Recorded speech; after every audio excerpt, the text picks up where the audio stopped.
मालवी के सुविख्यात लेखक एवं वर्ल्ड एक्सप्रेस के लोकप्रिय रचनाकार नंदकिशोर चौहान एवं समाज सेवी सत्यनारायण चौहान का उनके जन्म दिवस 1 जनवरी 2026 को भव्य समारोह में अभिनंदन किया गया। इस अवसर पर नंदकिशोर चौहान की 6वीं पुस्तक सुनो म्हारी बात का विमोचन भी किया गया। विशेष रिपोर्ट वर्ल्ड मीडिया द्वारा प्रस्तुत है। बिजलपुर की श्री रामी गुजराती माली समाज धर्मशाला में चौहान बंधुओं का स्वागत करने विभिन्न जिलों से विभिन्न रचनाधर्मी प्राध्यापक, लेखक, समाजसेवी उपस्थित हुए। समारोह में संपादक राजकुमार हंस, प्रोफेसर सुदीप राय, पंकज चौहान, राम प्रसाद बुखार आदि ने संबोधित किया। इस अवसर पर धर्मेंद्र चौहान, भेरू रामी, कैलाश वर्मा, अवंती लालजी वर्मा, सरस्वती, शारदा, श्यामा, ललिता, सुनीता, अलका, गायत्री, ज्योति आदि की विशेष तौर पर उपस्थिति रही। संपादिका निधि शर्मा ने सत्यम शिवम सुंदरम भजन प्रस्तुत किया। वरिष्ठ साहित्य मर्मज्ञ अतिरिक्त शिक्षा संचालक डॉक्टर RC दीक्षित ने नंदकिशोर चौहान की 6वीं पुस्तक सुनो म्हारी बात का विमोचन किया तथा इस पुस्तक का लेखन और प्रकाशन मालवी साहित्य की श्री वृद्धि के लिए योगदान बताया। कार्यक्रम की अध्यक्षता वर्ल्ड एक्सप्रेस के प्रधान संपादक राजकुमार हंस ने की। डॉक्टर दीक्षित का स्वागत मोहनलाल चौहान, प्रियंका परमार ने किया। संपादक श्री हंस ने भी डॉक्टर दीक्षित का सम्मान किया। इस अवसर पर डॉक्टर दीक्षित ने कहा,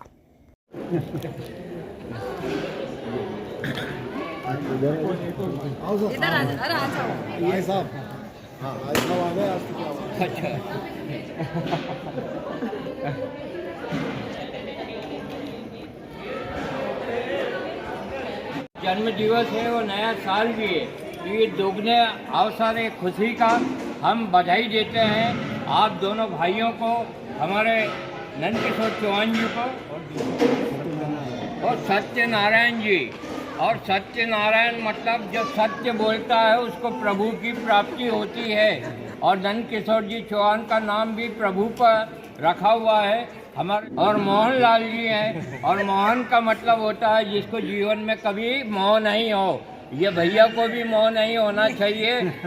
खाली हाथ आता है आदमी, खाली हाथ चला जाता है। वर्ल्ड मीडिया की ओर से और मैं वर्ल्ड एक्सप्रेस चैनल की ओर से हम आपको बधाई देते हैं। और आपको हम बताना चाहेंगे कि हमारे नंदकिशोर चौहान जी के 425 लेख हम लोग प्रसारित कर चुके हैं, जिनको देश में और विदेश में बड़ा सम्मान प्राप्त हो रहा है। इसके लिए करतल जोनी से आप स्वागत कीजिए दोनों भाइयों का।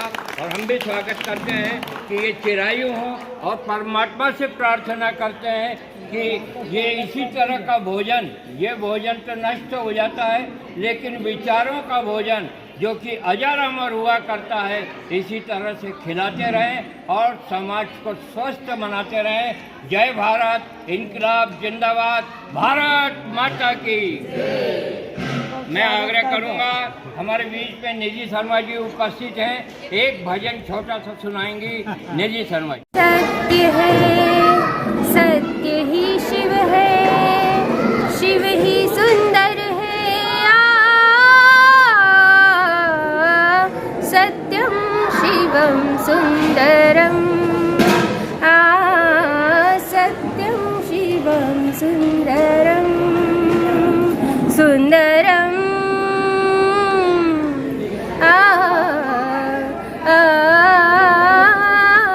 सत्यम शिवम सुंदरम,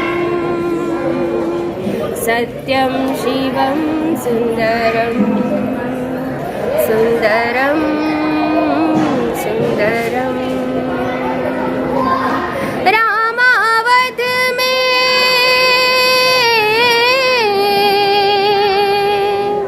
रामावध में, काशी में शिव, कान्हा वृंदावन में। दया करो प्रभु, देखो इनको, दया करो प्रभु,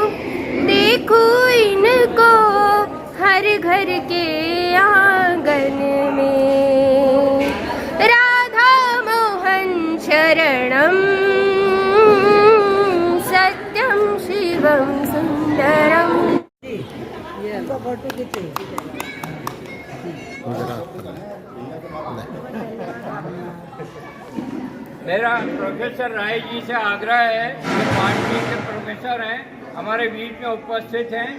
आवाज़ ऐसी होना चाहिए कि सब जो बोलेंगे दोनों भाइयों के सम्मान में और नए वर्ष की महिमा में प्रोफेसर राय जी का तालियों के साथ में जोरदार सम्मान कीजिए आप। आइए। सभी सज्जनों, मित्रों, आज ये एक दिन जो है दोनों तरह से खुशी का दिन है। एक चौहान साहब नंदकिशोर जी और सत्यनारायण जी का जन्मदिन है और साथ में नया साल लेके आते हैं, तो ये बहुत ही एक जो है दोनों तरफ से मिलन है। तो मैं आप दोनों को बधाई देता हूँ और आप खुश रहे, दीर्घायु रहे, और ये मेरी कामना है। बहुत बहुत धन्यवाद। आप लड़ाई लड़िए। और दूसरा सबसे बड़ी बात है कि दादा नंदकिशोर चौहान जी के सारे लेखों को, 425 लेखों को अपनी आवाज़ दी है मालवी में, और आज देश विदेश में जो लोकप्रियता मिली है वो नंदकिशोर चौहान जी की मेहनत है। इसके अलावा जो आवाज़ की मेहनत है वो निधि शर्मा जी की है। आप तालियों के साथ में अभिनंदन कीजिए। और हम परमात्मा से ये प्रार्थना करते हैं कि इसी तरह का परिवार होना चाहिए जैसे कि हमारे चौहान जी का परिवार है। ऐसा लग रहा है कि एक पुष्प माला है, सब एक दूसरे से गूंथे हुए हैं, और इतना अच्छा परिवार देखकर हमें बड़ी खुशी होती है और हमें प्रभु राम जी के परिवार की याद आती है। हमारा आपसे आग्रह है कि परिवार को टूटने मत दो। परिवार अगर एक रहेगा, आज हम यही कहना चाहेंगे और हर हमेशा यही कहते हैं, परिवार यदि एक रहेगा, समाज एक रहेगा, देश एक रहेगा, मानवता एक रहेगी, तो इससे बढ़कर कोई भी सेवा नहीं होगी। इतने अच्छे संयुक्त परिवार का तालियों के साथ में आप अभिनंदन कीजिए। हर मंच से एक संदेश होता है, और हमारे नंदकिशोर चौहान जी के बारे में हम बताना चाहेंगे, इनको एक ही लगन है, और लगन इस प्रकार है कि लिखते रहते हैं। 75 वर्ष की उम्र में भी लिखना और अच्छा देखना और अच्छा सोचना, ये बहुत बड़ी बात है।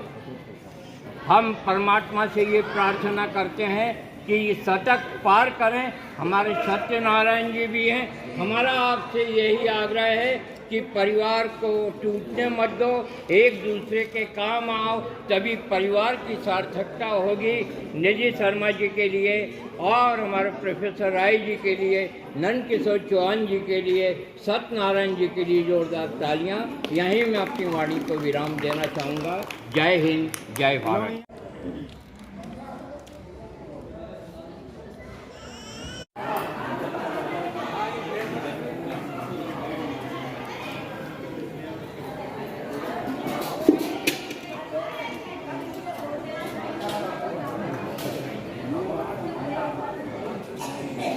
नूतन वर्ष पर हम आपका हार्दिक अभिनंदन करते हैं। और आज हमारे लिए और खुशी है कि हमारे सत्यनारायण जी चौहान और वरिष्ठ लेखक नंदकिशोर चौहान जी का एक साथ जन्म दिवस भी है। तालियों के साथ में आप स्वागत करते हैं। दोनों को जन्मदिन की बहुत सारी। हमारे बीच में एक ईमानदार अधिकारी डॉक्टर रमेश चंद्र जी दीक्षित जी, जो कि काव्य प्रेमी हैं, वो भी उपस्थित हैं। और आप अतिरिक्त संचालक उच्च शिक्षा विभाग पर हैं। हम बधाई देते हैं आपको कि आपका 1 साल अभी हो है। आप ईमानदारी से कार्य कर रहे हैं। सारा मीडिया जगत और सारे लोग, इंदौर की क्या, पूरे मध्य प्रदेश, मालवा की क्या, पूरे देश की जनता आपके साथ है। ईमानदार व्यक्ति के आगे काफ़ी कठिनाइयाँ आती हैं। किसी कवि ने कहा है, दीक्षित जी, बहुत कठिनाइयाँ हैं इंसान के आगे, सब गवारा है हमें ईमान के आगे, और ये रोशनी हो न जाए बदनाम, इसलिए रख दिया हमने तूफान के आगे। तूफान के आगे आदमी कार्य करता है, संघर्ष करता है। आज हमारे नंदकिशोर चौहान जी की किताब सुनो माही बात का विमोचन दीक्षित जी के कर कमलों द्वारा हो रहा है। हमने 6 बजे आपको समय दिया था कि आप एक अधिकारी हैं, व्यस्त रहते हैं, शाम को आ जाएंगे, लेकिन अकस्मात बहुत अच्छा कार्यक्रम यहाँ पर माली धर्मशाला में भी हो गया। ये सब प्रभु की कृपा रही। और आज 6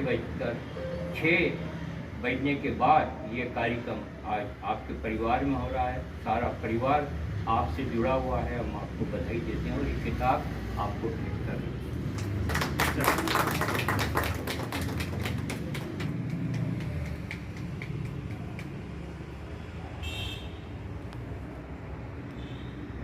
करेंगे आप। अब सम्मान देखिए जी का धर्मेंद्र जी सर, हमारा सम्मान नहीं आ फिर आप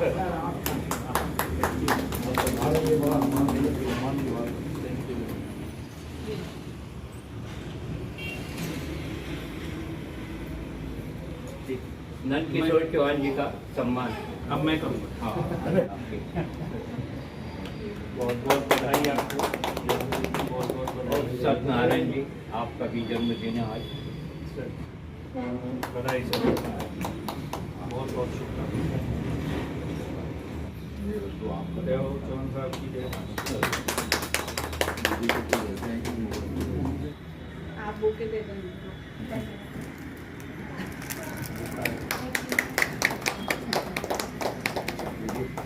आप बहुत अच्छे काव्य प्रेमी हैं। आत्म प्रकाश शुक्ल जी की कविताएं सस्वर आप पाठ करते हैं और साहित्य के प्रति आपका बहुत अनुराग है। आदरणीय दीक्षित जी 2 शब्द बोलकर सबको अनुग्रहित करें। स्वागत है। Thank you sir. सबसे पहले तो मेरे पुराने साथी श्री चौहान साहब, उनके जन्मदिन की मैं असीम शुभकामनाएं देता हूं कि वो मस्त और स्वस्थ रहें। उन्हीं के साथ उनके छोटे भाई सत्यनारायण जी चौहान साहब को भी मैं जन्मदिन की शुभकामनाएं देता हूं, मस्त रहें। और चौहान परिवार को, पूरे चौहान परिवार को मेरी तरफ से असीम शुभकामनाएं हैं कि ऐसे दिग्गजों का आपके ऊपर बर्दाश्त बना रहे। क्योंकि जब किसी बेटे के ऊपर, बेटी के ऊपर, पत्नी के ऊपर अगर किसी बड़े व्यक्ति का हाथ होता है, सिर पर छाया होता है, तो निश्चित रूप से दुनिया में उससे बड़ा और कोई नहीं हो सकता है। उसको कभी कोई तकलीफ़ नहीं हो सकती है। तकलीफ़ जो कुछ भी होती है वो सब उसी के ऊपर आती है। तो जब तक ये छत्र छाया आपके साथ है तब तक आप लोग अपने को बिल्कुल निश्चिंत मानिए और मस्त रहिए और उनकी पूरी देखभाल ऐसा करिए कि उन्हें ऐसा लगे कि वो जो दुआएं उनके मुंह से, उनकी आत्मा से, उनकी अंतरात्मा से निकल रही हैं, उससे ऐसा लगे कि हाँ, हमने जो हमारी रचना की है वो रचना दोनों रूप में है, चाहे किताब के रूप में रचना है और चाहे बेटा बेटी के रूप में रचना है।